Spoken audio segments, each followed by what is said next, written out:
Shalom, shalom, mes frères et sœurs. Aujourd'hui, nous allons parler encore de la consécration. Et cette fois-ci, ce sont la consécration des choses de Dieu et le respect de la consécration des choses de Dieu que nous devons faire dans notre propre vie. Nous devons savoir que nous-mêmes, nous sommes consacrés au Seigneur. Nous ne devons pas oublier cela. Nous, notre corps est consacré à Dieu. Quand nous acceptons le Seigneur, le Saint-Esprit vient habiter en nous et cela, nous devenons, comme Paul l'a dit, le temple du Saint-Esprit, c'est-à-dire le temple de Dieu. C'est pour ça Paul avait dit de prendre soin de son corps et de ne pas commettre l'impudicité parce que nous sommes l'habitation de Dieu vivant. Amen. Et aussi, il a dit, celui qui détruit le temple de Dieu, Dieu le détruira aussi. Et nous allons comprendre que nous, nos vies et tout ce que nous devons faire devait être consacré à Dieu. Et je vais vous raconter une histoire, mais avant cela, nous allons parler des choses qui étaient consacrées à Dieu dans l'Ancien Testament, qui était l'ombre des choses à venir. Nous avons dans le temple l'arche, la table de proposition, l'autel des parfums, les ustensiles, les vases qui étaient là et tant d'autres choses, l'autel de parfum. Tout ça, c'était des choses uniquement consacrées à l'Éternel dans l'Ancien Testament. Et dans le Nouveau Testament, c'est nous-mêmes et tout ce que nous avons, tout ce que nous possédons est consacré à Dieu parce que Christ nous a rachetés par son sang. Il nous a pris du royaume des ténèbres pour son royaume des lumières afin que nous puissions vivre, même après la mort physique, que nous puissions vivre dans l'éternité avec lui. Amen. Donc, ça, c'est juste pour que nous puissions comprendre c'est quoi la consécration par rapport à notre vie d'aujourd'hui. Amen. Donc, premièrement, nous allons parler d'une histoire. Je commencerai par ça pour que nous puissions comprendre que les choses consacrées à Dieu, nous devons le respecter. Nous avons dans le livre des Actes 5, dans le livre des Actes chapitre 5, l'histoire d'Ananias et de Saphira qui avaient consacré leur champ à Dieu. À l'époque de l'apôtre avec Pierre, il y avait un couple qui avait vendu leur terrain et ils ont ramené l'argent parce qu'ils étaient ensemble, ils vendaient leurs biens et ils partageaient ensemble et aux pauvres pour que tout le monde puisse en avoir des choses en abondance. Mais eux, qu'est-ce qu'ils ont fait quand ils ont vendu? Ils ont trouvé certainement, parce que la Bible n'a pas dit ça, mais ils ont trouvé certainement l'argent là beaucoup plus. Et son mari avait, Ananias, qui était le mari, avait réservé une partie de cet argent et sa femme Saphira le savait. Et comme il a apporté ça, Pierre avait demandé, le cherchant par le Saint-Esprit en lui, et dit que si c'est ce qui a été le prix du terrain, et il avait dit cela, et Pierre les a dit, pourquoi il ment comme ça au Saint-Esprit? Amen. Et cette histoire s'est finie par la mort d'Ananias et de Saphira. Amen. Donc, il faut faire attention aux choses consacrées à Dieu. Nous, personnellement, nous sommes consacrés à Dieu. Comme eux, physiquement, ils sont morts parce qu'ils ont menti au Saint-Esprit. Ils avaient promis de vendre ce terrain et donner à l'œuvre de Dieu. Donc, c'était consacré. Ils n'ont pas respecté. Et Dieu, il est souverain, on ne sait pas pourquoi il agit de cette façon, mais ils ont trouvé la mort. Mais nous aussi, nous sommes consacrés à Dieu. Si nous ne restons pas dans la présence de Dieu, amen, nous pouvons aussi mourir spirituellement. Parce que même, il ne suffit pas seulement d'accepter Jésus, mais il suffit pas plutôt d'accepter Jésus, je l'ai dit, mais il faut aussi se consacrer au commandement de Dieu, à ce que Dieu nous a dit de faire, les choses que nous allons consacrer pour lui pendant notre marche de chrétien. Amen. Donc, premièrement, aujourd'hui, nous allons parler des choses consacrées au Seigneur, la prière. La prière. Quand nous acceptons le Seigneur, nous devons avoir le temps de prière, être connectés à Dieu et nous devons respecter cela. La prière est comme un parfum, dit la parole, un parfum de bonne odeur. Avant, le parfum de bonne odeur dans le temple, il y avait l'autel des parfums, mais aussi des fois les sacrifices qu'il donnait, c'était comme cette odeur montait à Dieu comme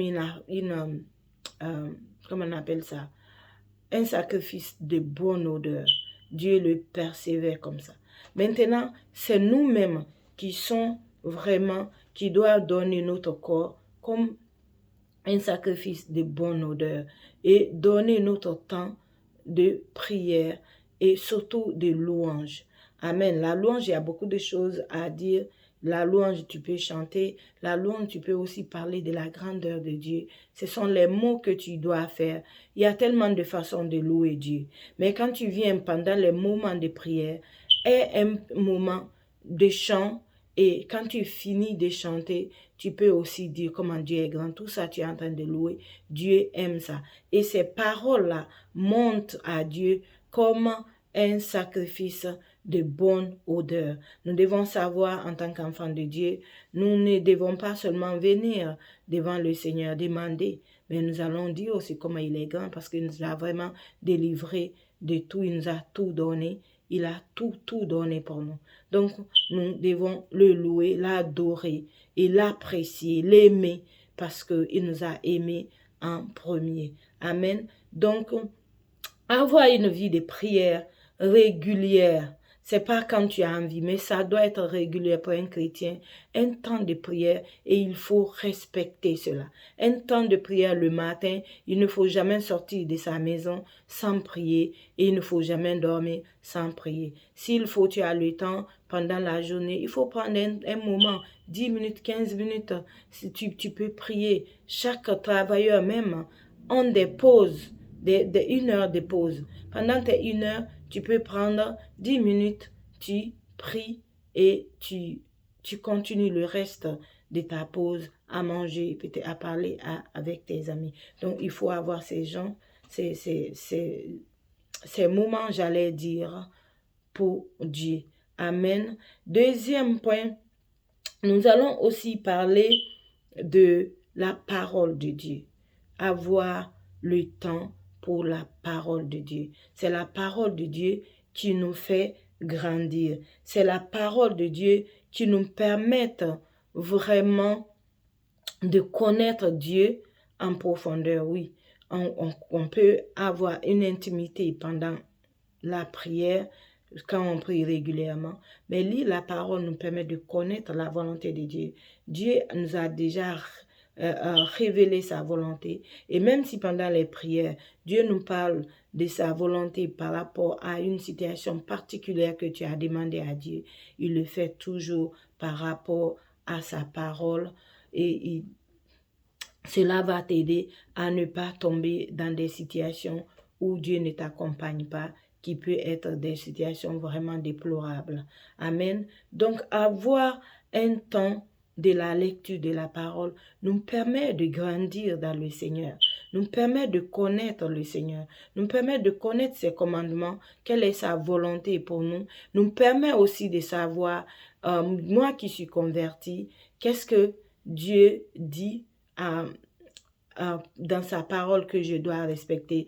Connaître aussi soi-même par rapport à la lumière de la parole de Dieu, faire une rétrospective de soi-même pour dire que ce que je suis en train de lire, je ne suis pas encore arrivé là, et demander au Saint-Esprit de t'aider, d'aller de gloire en gloire pour être transformé. Mais c'est avec la parole de Dieu. Nous pouvons en parler aussi, comment on appelle ça, les temps comment on appelle, le temps de jeûne, le temps de jeûne. Le jeûne, on peut le faire. Ça aussi, ce sont des choses qui sont vraiment consacrées à Dieu. On peut le faire. On peut prendre au moins une comment on appelle ça, une journée dans la semaine, prier, jeûner pour consacrer cela au Seigneur. Nous pouvons le faire. Alléluia. Nous devons savoir que toutes ces choses-là, en les faisant, nous permettent de nous consacrer de plus, de nous rapprocher de Dieu. Amen. Cela est important dans notre marche avec le Seigneur et cela nous aidera vraiment à s'éloigner du péché et comprendre qu'est-ce que Dieu veut que nous fassions dans notre marche avec lui. Amen. Et troisième point que je dirais, peut-être quatrième, c'est aussi prendre la Sainte Seine. La Sainte Seine est important dans notre marche avec le Seigneur. Il faut prendre la Sainte Seine. Amen. La Sainte Seine, c'est le corps représentatif de Jésus et son sang.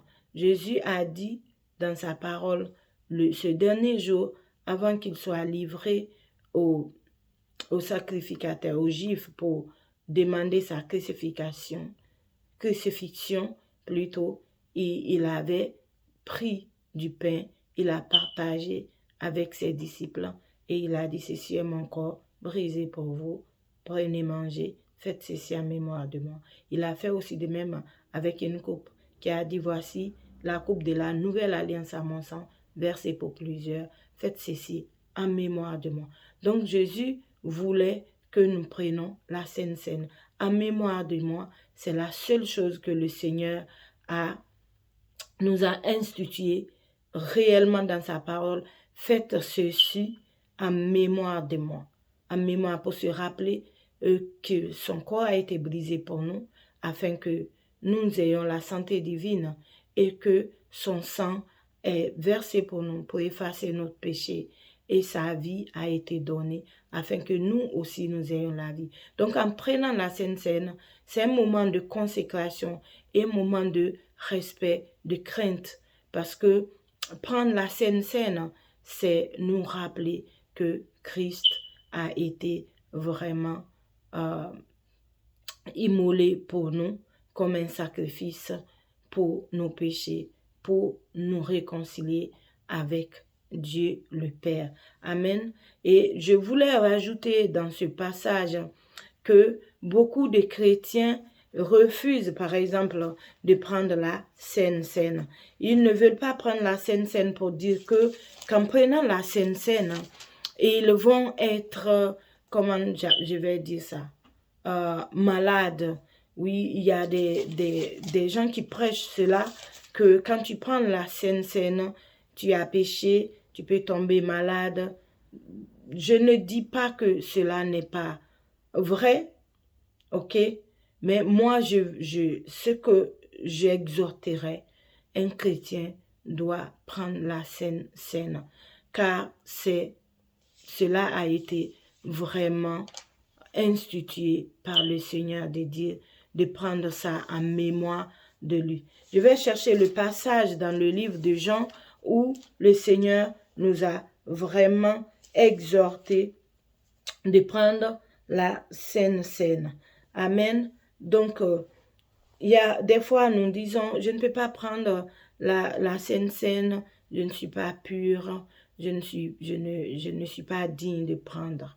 Si tu sais que tu as péché, tu peux t'agenouiller parce que dans les églises, on dit souvent, aujourd'hui nous allons prendre la Sainte Seine dès le début, tu peux t'agenouiller et demander pardon pour ton péché. Dieu te pardonnera toujours parce que Dieu a dit, si nous confessons nos péchés, il est fidèle et juste pour nous pardonner.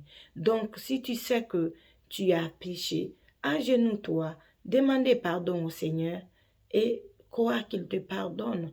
Ne pense pas que j'ai demandé aujourd'hui, maintenant là, est-ce que je suis pardonné? tu es pardonné. Si tu crois que son sang a coulé et qu'il a effacé ton péché, pourquoi tu ne crois pas qu'il t'a pardonné maintenant quand tu as demandé? Parce qu'il est fidèle et juste pour nous pardonner si nous confessons nos péchés. Dieu n'est pas, comment on appelle ça, un rancunier. Amen. Si nous demandons, nous qui sommes ses enfants, il va le faire. Alléluia. Nous devons comprendre que la Sainte Seine est importante parce que Jésus a partagé cette parole d'une façon que la Sainte Seine vraiment doit être quelque chose qui doit être consacré, faite par par nous les chrétiens régulièrement. Si tu veux, chaque jour, ou bien peut-être une fois dans la semaine, ou bien 3 fois dans la semaine, 2 fois dans la semaine. Moi, je le prends 2 fois dans la semaine, des fois même plus. Ça dépend, mais de façon régulière, je prends la Sainte Seine 2 fois dans la semaine. Ça, c'est moi personnel. Et il peut y avoir que moi, j'ai pris 2 fois, mais à l'église aussi, on donne. Donc, tu dois le faire. Quand tu dis j'ai péché, il n'y a pas vraiment un péché qui t'interdit réellement la Sainte Seine, sauf ce que Paul a dit. Moi, je pense qu'il y a une malcompréhension de cela. Parce que il faut lire tous les chapitres. Pourquoi Paul a dit ceci? C'était des gens à l'époque qui venaient pour manger le pain et boire. Ils ne mangeaient pas chez eux. Donc, ils prenaient la Sainte Seine comme pour se remplir le ventre et ils boivent tellement. Et Paul a dit, ça, cette manière-là, ce n'est pas respecter le corps du Seigneur et ce n'est pas respecter son sang qui a coulé pour nous, son corps qui a été brisé pour nous. Donc ces gens-là, il a dit, c'est pour ça il y a même des personnes qui tombent malades au milieu d'eux. Amen. Et d'autres en sont morts parce qu'ils prenaient ça d'une façon indigne, qu'ils veulent remplir leur ventre. Jésus même n'a pas fait de cette façon-là quand il donnait la Sainte Seine. Il a partagé le pain, chacun a pris et il avait fait une coupe et chacun a bu par tour de rôle. Amen. On ne peut pas faire ça aujourd'hui. Chacun a sa coupe. Tu peux le faire à la maison. Même quand tu es seul, tu peux t'agenouiller.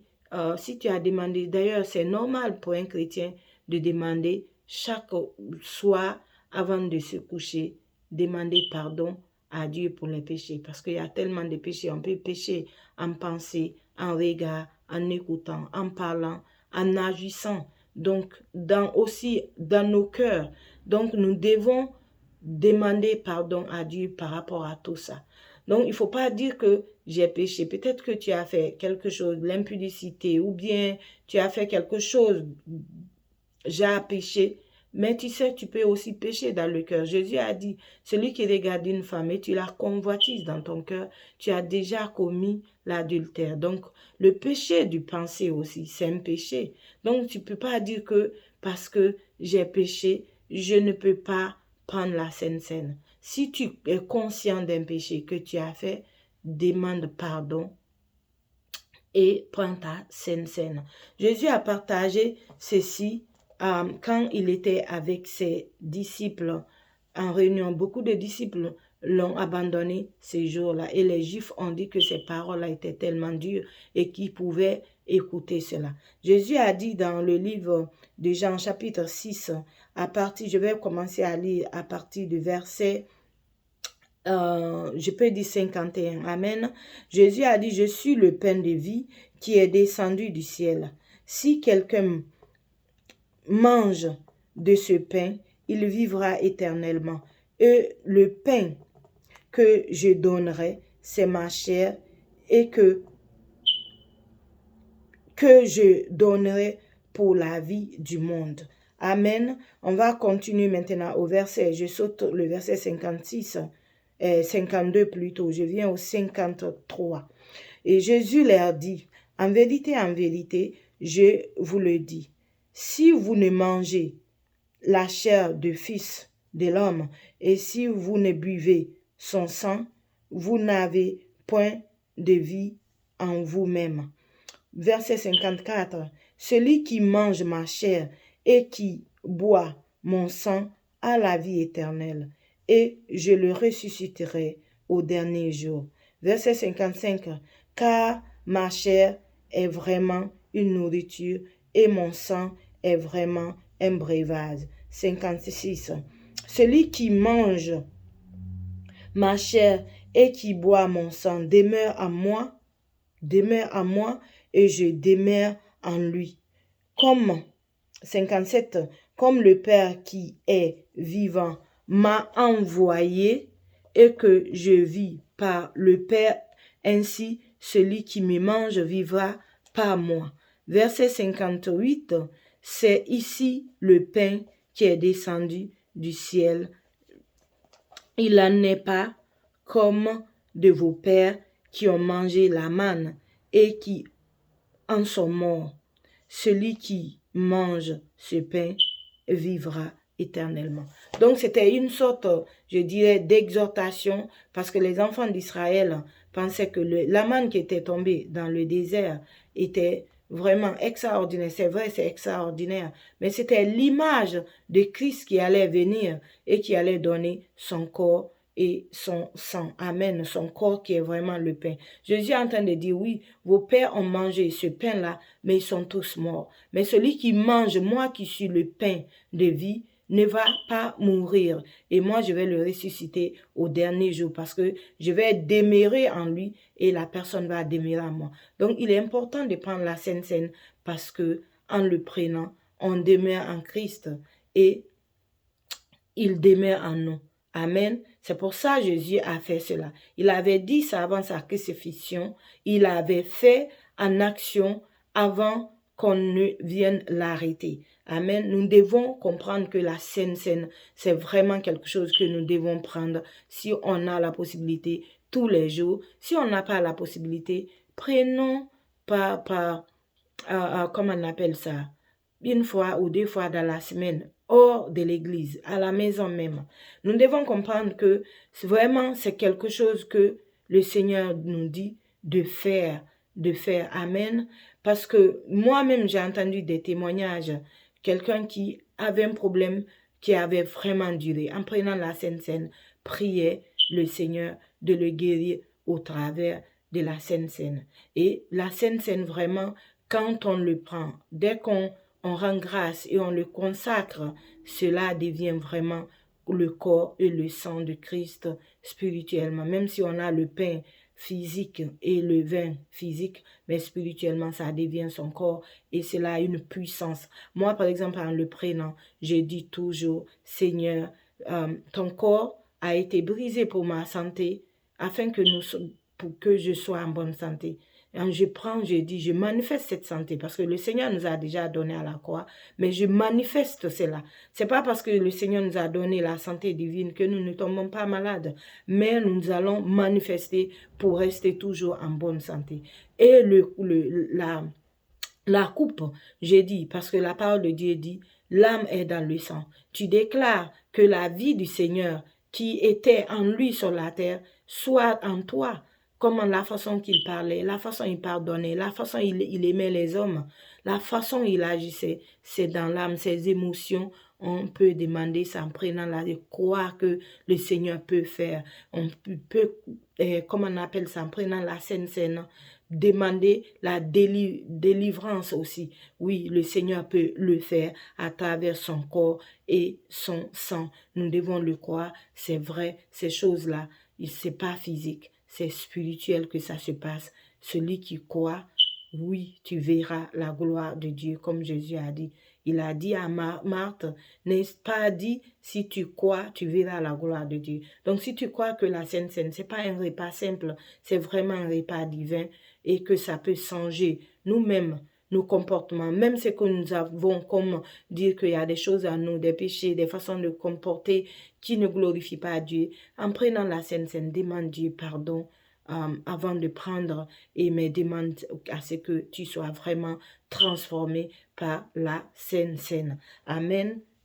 Nous devons vraiment le savoir. Et qu'est-ce que je dirais par la suite à mes frères et sœurs? Vraiment, ces choses que Dieu nous demande de faire, qui sont vraiment des choses consacrées à lui, comme je viens d'énumérer, il faudrait que nous puissions faire ça dans notre marche avec le Seigneur. Il est important de vraiment connaître, comment on appelle ça, ces choses-là, avoir une vie de prière et une vie d'adoration et aussi une vie de lecture de la parole de Dieu. Parce que la parole de Dieu dans le livre de Hébreux 4, verset 12 dit, « La parole de Dieu est vivante et efficace, plus tranchant que toute épée à 2 tranchants, pénétrant jusqu'à séparer l'âme et l'esprit, jointure et moelle. Elle juge les sentiments et les pensées du cœur. » Donc, en lisant la parole, comme j'ai dit, on peut vraiment se réfléchir pour dire ce que je lis là. Est-ce que c'est ça ma parole, ma personne? Est-ce que c'est comme ça que je me comporte? Et comme nous sommes des enfants de Dieu, Dieu nous ramène à être saints et être parfaits. Comme notre Père Céleste, nous pouvons chercher à vraiment refléter cette parole de Dieu qui nous dit que nous devons faire les choses comme ça en demandant par le Saint-Esprit de nous aider afin que nous puissions accéder à cela. Amen.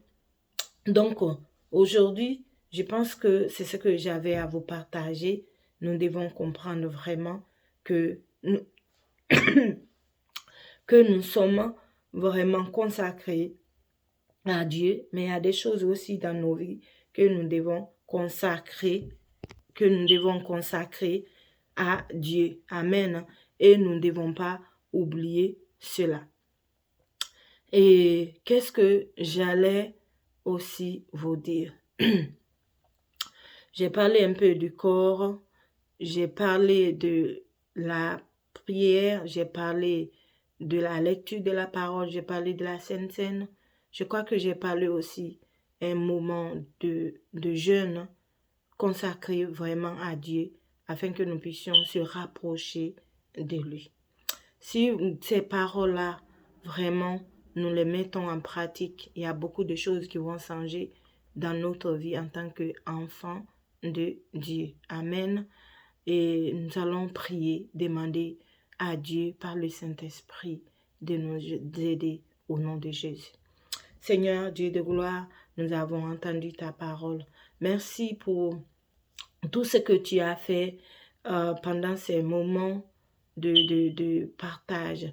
Merci Seigneur Dieu pour ces paroles qui nous rappellent que nous-mêmes sommes consacrés à toi et qu'il y a des choses consacrées dans nos vies que nous allons respecter afin que nous puissions vraiment se rapprocher de toi, comme tu as dit dans la parole, dans 2 Corinthiens 3, verset 18, nous qui contemplons le Seigneur comme dans un miroir, nous serons transformés de gloire en gloire à la même image, comme le Seigneur Esprit.